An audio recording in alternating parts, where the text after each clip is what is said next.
किती याचा काळ? 180 दिवस. दिवस मध्येच घेऊ ना मग. थांबा एक मिनिट. 365 भागाच्या आपल्याला काय करावं लागेल? आज जाणाऱ्या संख्येच्या हिशोबाने मला 180 दिवस घेऊ.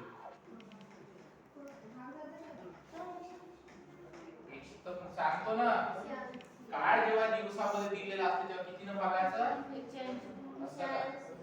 365 वर्ष. इथं दिवसाचे वर्ष केले. जेव्हा काळ हा दिवसामध्ये दिलेला असतो 365 नस काय भागलं?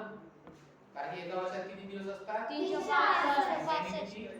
12. महिने दिले तर 12 ने भागा, दिवस दिले तर 365. 60 टाका सूत्रात किंमत. सरळ व्याज बरोबर मुद्दल दर काळ भागिले 100 बरोबर. मुद्दल किती आहे? 1000. दर किती आहे? 10%. काळ किती आहे आपला? 180 भागिले 365 भागिले 100. ते 365 खाली येतात.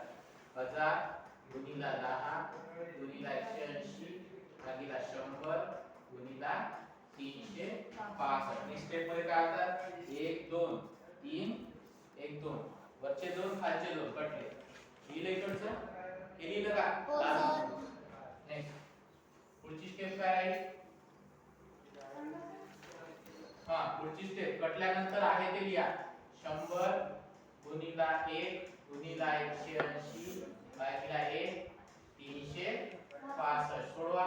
100 गुणिले 180 होईल 18. किती होईल? 18,000 होईल का? भागिले 365. त्या 365 ने 18,000 ला भागा. कितीचा भाग जाईल? भागाकार करा. जे काही उत्तर येईल तुमचं तो तुमचा काळ असेल. किती वर्षामध्ये? सॉरी, सरळ व्याज असेल. जे काही व्याज येईल ते तुमचं व्याज असेल रुपयामध्ये. भागाकार करा. सोडवा. किती येते उत्तर? याचं 18,000 भागिले 365 करा. 5 नी भाग घेऊ आपण पहिले त्याला. सोपं करू. 5 नी भाग जाते याला.